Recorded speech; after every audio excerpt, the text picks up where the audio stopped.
سلام، خیلی خوش اومدین به دنیای فرم و محتوا. من بردیاپور بهرامی هستم و این یک اپیزود دیگه از مغز خره که تقدیم حضورتون میشه.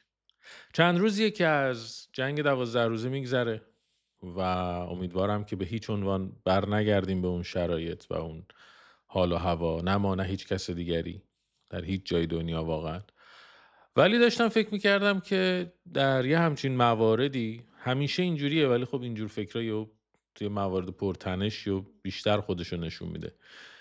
داشتم فکر میکردم که ما که خودمون رو تلویحا مردم مینامیم، برای اطلاعات کسب کردن، برای دنبال کردن اخبار، برای اینکه ببینیم دور و برمون چه خبره، هیچ چیزی جز رسانه نداریم انگار. حالا یه سری افراد که درگیر خود کارن که اونا، ما میگم تلویحا به خودمون میگیم مردم، یعنی که ما دستن در کار اون مواردی که میخوایم دنبالشون بکنیم نیستیم. ما از بیرون وایستادیم داریم قضیه رو نگاه میکنیم. هیچی جز رسانه نداریم که این اخبار رو بخوایم ازش دنبال بکنیم. در نتیجه خیلی ضروری تر از هر زمانی احساس کردم هست که ما یک، در واقع، تجهیزاتی با عنوان سواد رسانه‌ای لازم داریم. یعنی باید مسلح شیم به سواد رسانه‌ای و اینا. چند وقت پیش خیلی اتفاقی کتابی به تورم خورد به نام Philosophy of Media، فلسفه رسانه، نوشته رابرت هسن و توماس ساترلند، که دو تا از رسانه خوانده های عجیب غریب خوبی هن که من بعدا دنبالشون کردم، دیدم نه چقدر آدمای باحالی هن. به خصوص وقتی همون کتاب خوندم دیدم عجب کتاب شاهکاری است در نوع خودش. یه کتاب بین رشته‌ایه، دقیقاً بین فلسفه و رسانه. بعد این چند روز که داشتم فکر میکردم خب چی کار میشه کرد که یه حالا دوره مانندی طراحی بکنیم که من خدمت شما ارائه بدم، از اینکه کمک بکنه به شروع یه خورده جدی‌تر مسئله سواد رسانه‌ای. دیدم که خب این کتاب بهترین رفرنسیه که میتونه در واقع محور قرار بگیره و حالا در ریل اون کتاب حرکت بکنیم و حالا چیزهای دیگه ای رو اگر لازمه بهش اضافه بکنیم. در نتیجه همین کارو کردم. یعنی این ویدیوهایی که از الان تا احتمالاً، حالا بستگی داره، 10 تا 12 تا حدوداً ویدیوی یا اپیزود، حالا اگر صوتی دنبال میکنین، اپیزود مغز خر رو اختصاص میدم به دوره‌ای که بر مبنای کتاب فلسفه رسانه طراحی شده. کاری که میکنیم اینه که مفاهیم، پدیده‌ها و وضعیت‌های انسانی که در برابر رسانه وجود داره رو از منظر فلسفی یکم نگاهش میکنیم. منتها اصلا چیز خیلی عجیب غریبی نیست، به دلیل اینکه خب اولا اگر بخواد فلسفه خیلی عمیق و جدی و تخصصی ارائه بشه، خب طبعا کار من نیست، به خاطر اینکه مثلا فلسفه خونده نیستم، تخصصم و کارم هم فلسفی نیست. در نتیجه هر آنچه که از فلسفه اینجا قرض میگیریم با رفرنسه. من هیچ گونه اجتهادی در اون زمینه نمی کنم و فقط اتکا می کنم به رفرنس های خیلی خوبی که توی فلسفه هست، از جمله همین کتاب و حالا اگر مثال دیگری بود باز میگم رفرنس داره و خیلی هم عمیق نیست، چون میگم واقعا اگه عمیق بشه خود من از پسش بر نمیام. اما از این طرف خب، یعنی اون بخش مورد علاقه خودم و تخصص خودم، رسانه، خیلی حرفای تازه‌ای احساس میکنم زده خواهد شد در این دوره و پیشنهاد میکنم که دنبال بکنید بحث ها رو. و همین، این به عنوان مقدمه. بریم ببینیم که در ابتدای ماجرا از قضیه رو از کجا میخوایم شروع بکنیم. از همون چیزی که عنوان این ویدیوست یا این اپیزوده، به نام آلزایمر دیجیتال.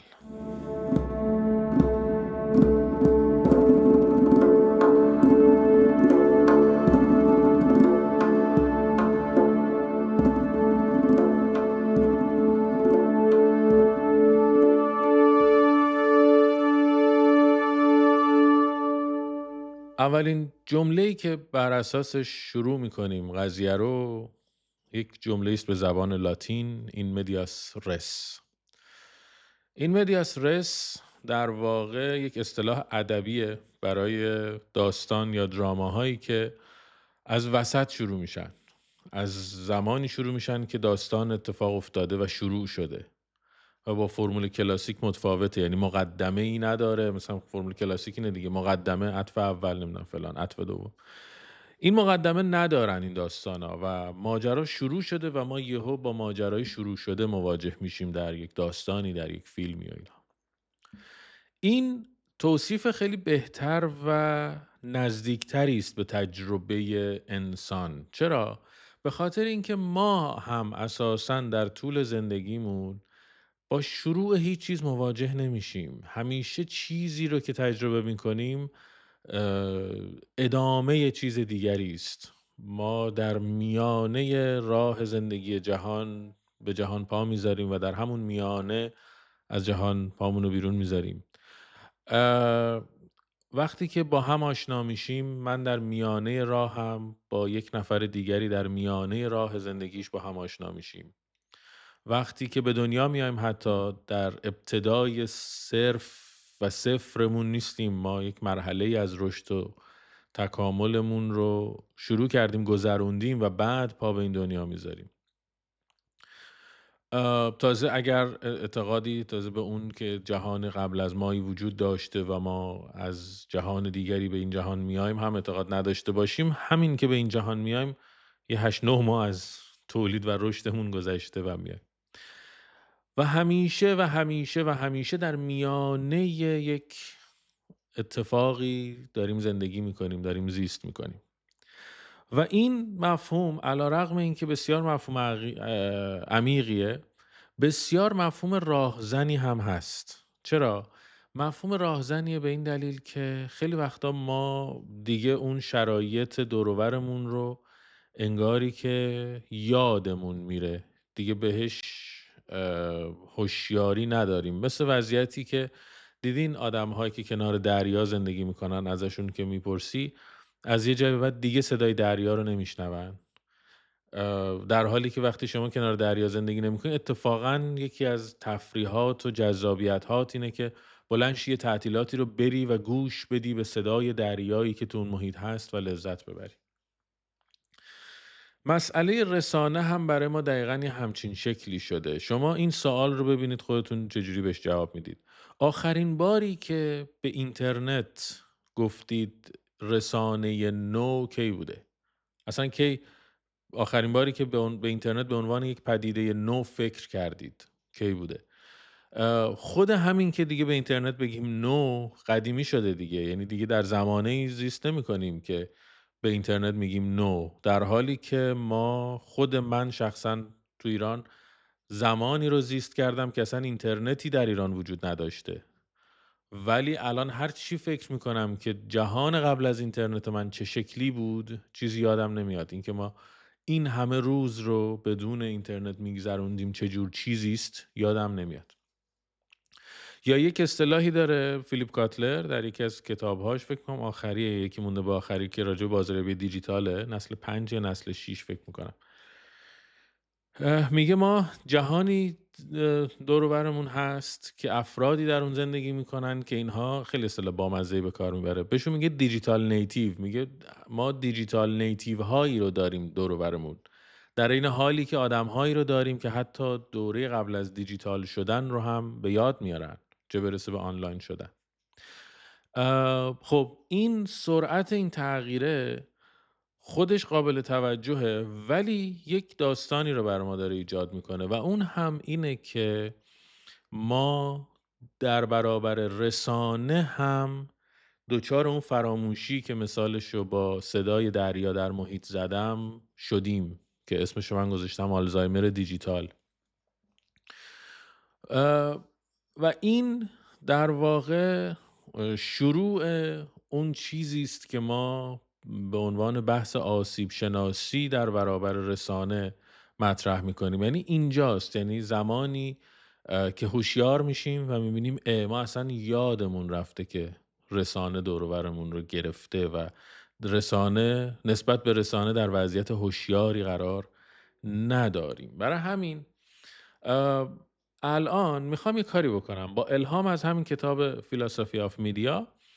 یه کاری بکنیم شبیه لایه برداری باستانشناسانه از رسانه. به چه صورت؟ به صورتی که دیدین باستانشناسا میان چیکار میکنن؟ حالا زمینشناسا، باستانشناسا، دیرینه شناسا میان نگاه میکنن میبینن زمینی که لایه لایه شکل گرفته، اینا از بالا شروع میکنن حفاری و میرن پایین و در این مسیر این رسوب هایی که سالها و بلکه قرنها ازش گذشته، این رسوب ها رو یکی یکی بررسی میکنن و ببینن چه اطلاعاتی از اون دوره هایی که این در واقع آنچه که قبل از رسوب کردن به عنوان یک حیات زنده و ارگانیک اونجا وجود داشته، ببینیم چه اطلاعاتی از اون حیات زنده و ارگانیک داره به ما منتقل میشه و بعد حالا رسوب کرده و بعد لایه بعدی.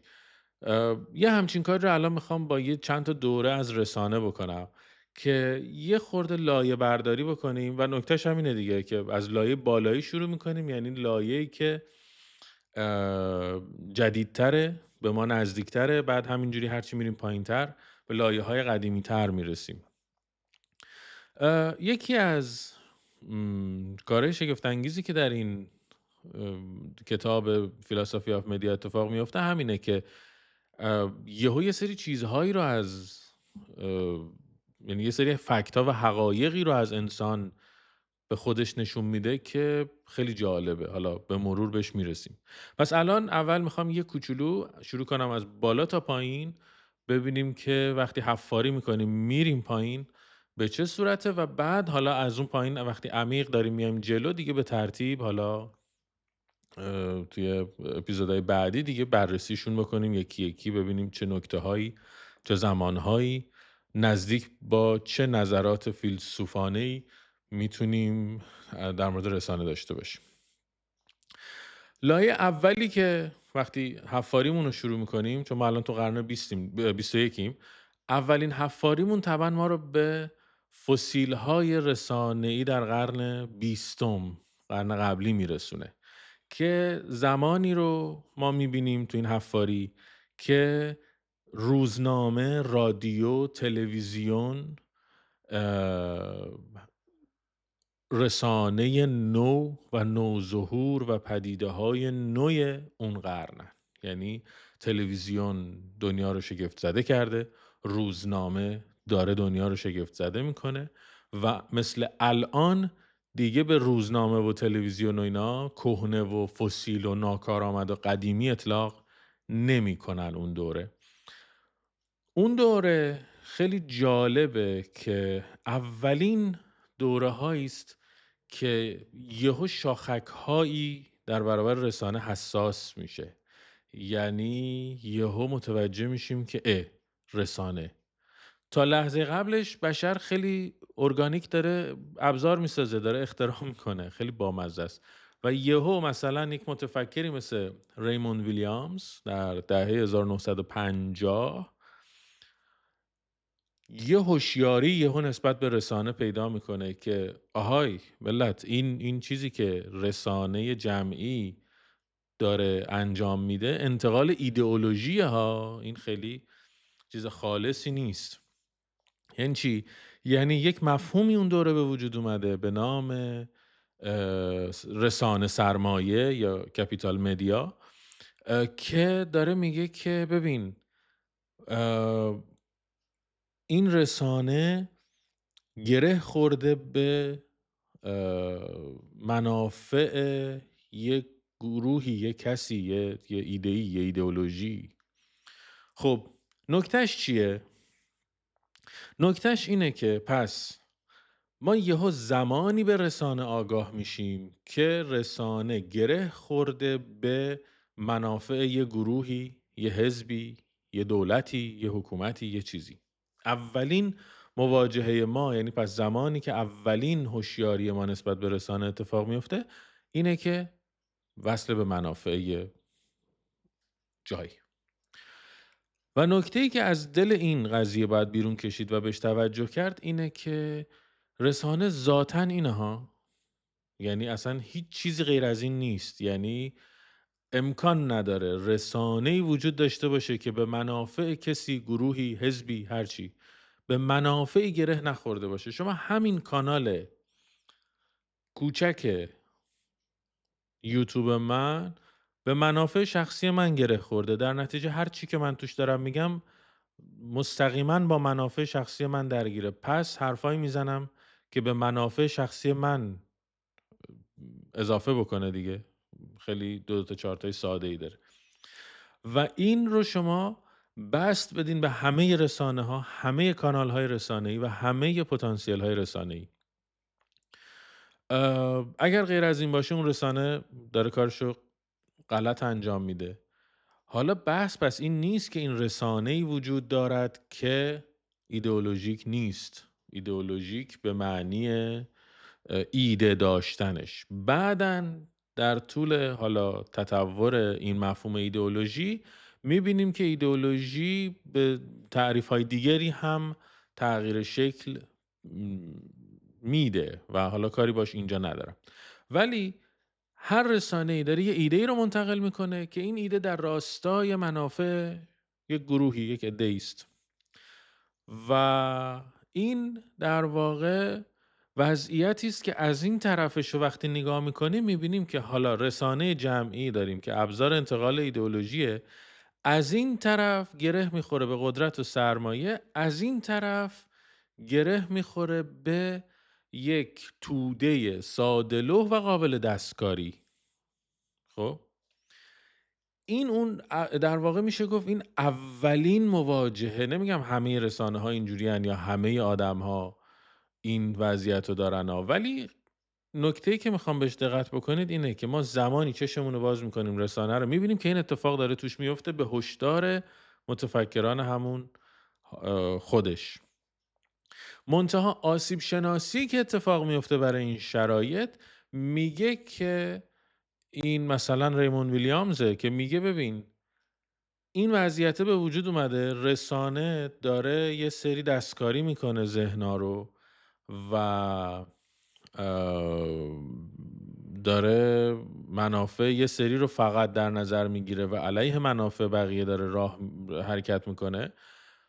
ولی نقدهایی که اصلا وجود داره نقد رسانه نیست، نقد ایدئولوژی نیست، تبدیل شده همه چی به یه سری نقدهای بیخاصیت که مشکل اصلی رو حل نمیکنه. به هیچ عنوان البته وارد بحثای ضدیت با هیچ چیزی نمیخوام بشم اینم بگم البته که مثلا بحثای ضد سرمایه‌داری نمیخوام بکنم، بحثای ضد رسانه نمیخوام بکنم. من که اصلا علاقه و تخصصم رسانه است و دارم تو رسانه کار میکنم، دوست دارم فضای رسانه رو.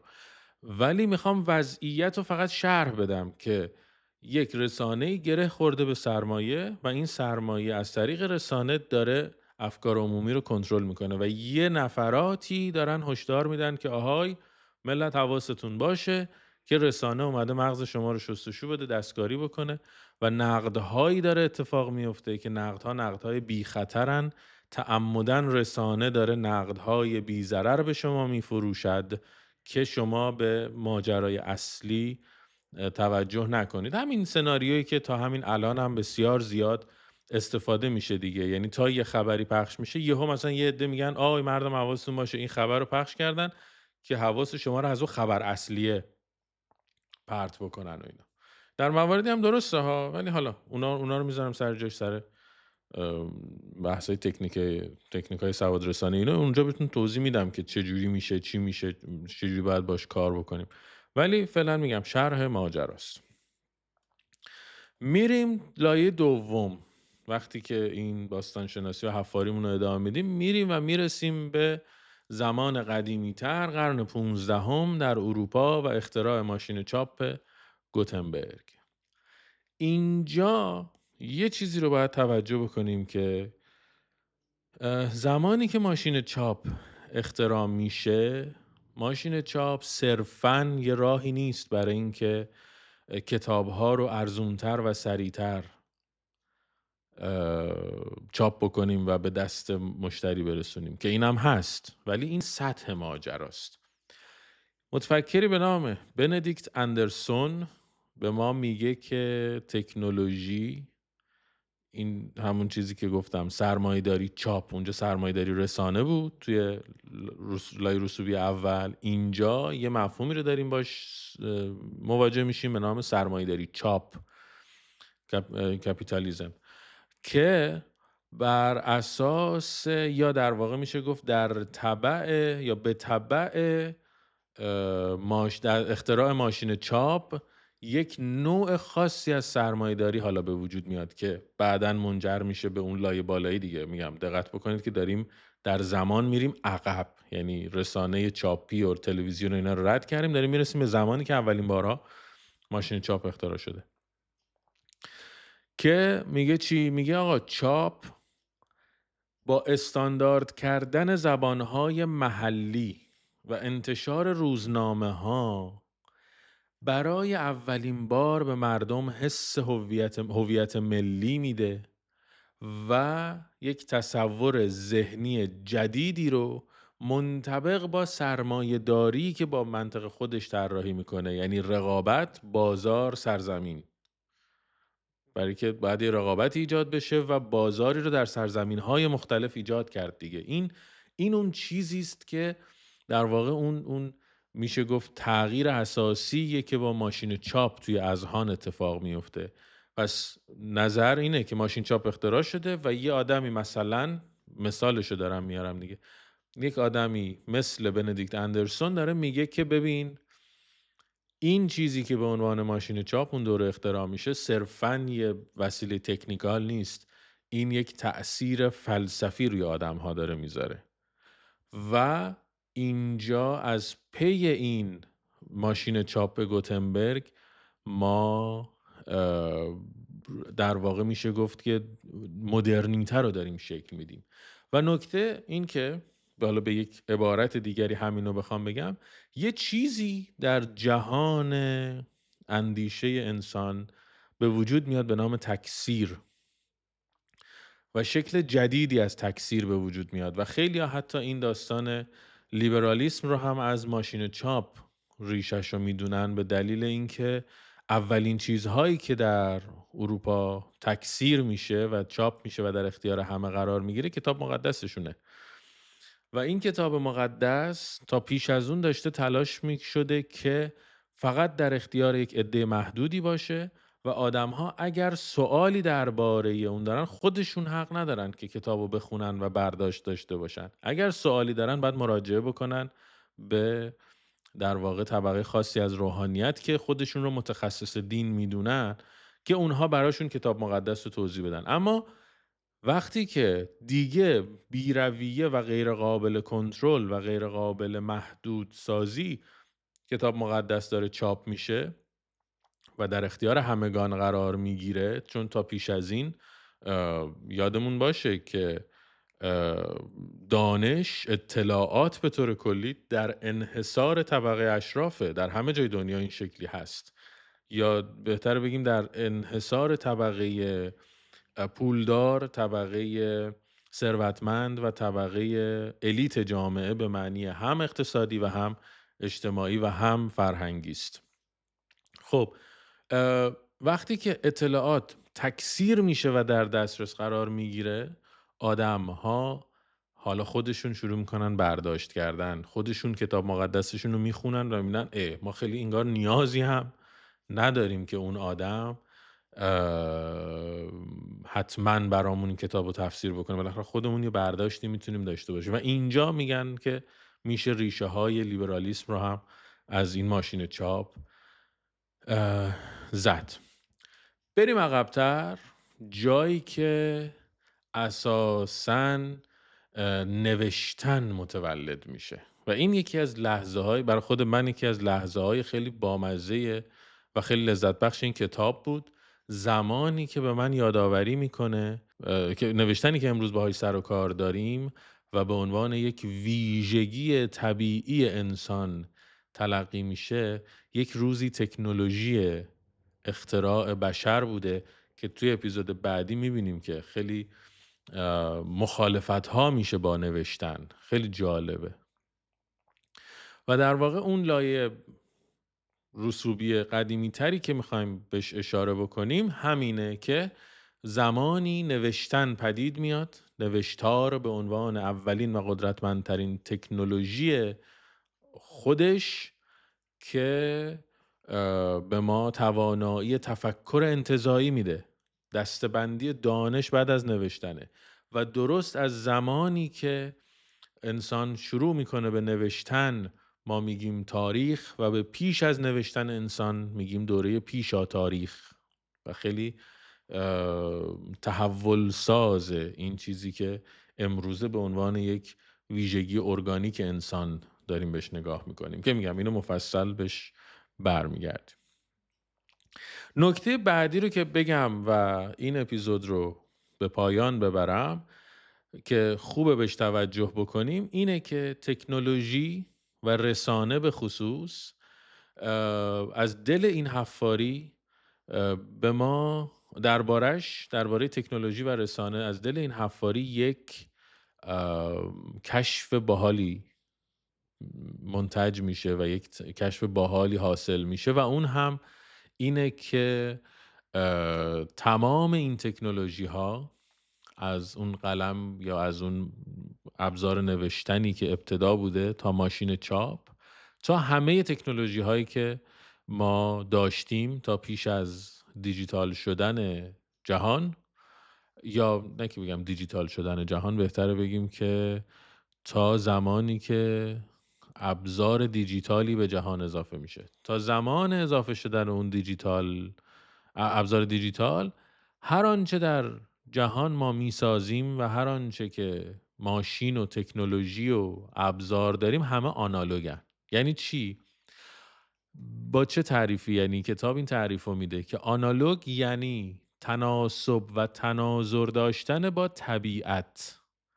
مثالاش چی هن؟ یعنی میگه که ببین وقتی که یه زیردریایی رو داریم میسازیم، در واقع زیردریایی هر چقدر پیچیده باشه معادلش رو در طبیعت داریم، داره ماهی رو تقلید میکنه. نمیدونم، مشت من ادامش میشه چکش، به عنوان ابزار اگر بخوام استفاده بکنم میشه چکش. آتیش برای من یک دستگاه اکسترنال هاضمه است و گوشت رو برای من یه مرحله زیادی رو از هضمشو انجام میده و بعد من ادامهشو خودم انجام میدم، به عهده میگیرم. نمیدونم، مایتابه بعدن همین جور داره یک معده اکسترنال انگار برای من درست میکنه و همه ابزارهایی که چراغ و وقتی داریم تولید میکنیم، از شمعش تا فانوسش تا چراغهای برقی و اینها، معادل خورشید در طبیعت رو داریم و هر چیزی که میگم تا اینجا بوده ما داریم یک آنالوگی رو تقلید میکنیم در طبیعت و تا زمانی که به ابزار دیجیتال میرسیم و کامپیوتر اختراع میشه. کامپیوتر هیچ معادل طبیعی نداره، یعنی تفکر دیجیتال نمیشه بگیم که ادامه، چون به لحاظ به لحاظ ذات با هم فرق میکنه. کامپیوتر منطقش انتزاع محض ریاضیات و صفر و یکه که پدیده کاملا غیر طبیعی به معنی اینکه اگر انسان رو البته از طبیعت جدا بکنیم و همه دستاوردهاش رو، انسان رو از طبیعت جدا نکنیم، منطق دستاوردهاش رو اگر دنبال بکنیم، دیجیتال شدن و کامپیوتری شدن کلا یه، به اصطلاح فلسفیش، یه پارادایم شیفتی، یه تغییر اساسی تفکری داره توش اتفاق میفته و در واقع انسان آنالوگ به عنوان موجودی طبیعی پیوسته و ارگانیک داره در برابر ماشین دیجیتال که یک موجود گسسته، محاسباتی و غیر طبیعیه، اینا دارن با هم مواجه میشن و این تقابل کلی پیامد داره دیگه. همه اون چه که امروز گرفتارشیم برای اینه که رسانه دیجیتال و حضور همه جانبش ما رو میاد در یک حال دائمی زندانی میکنه.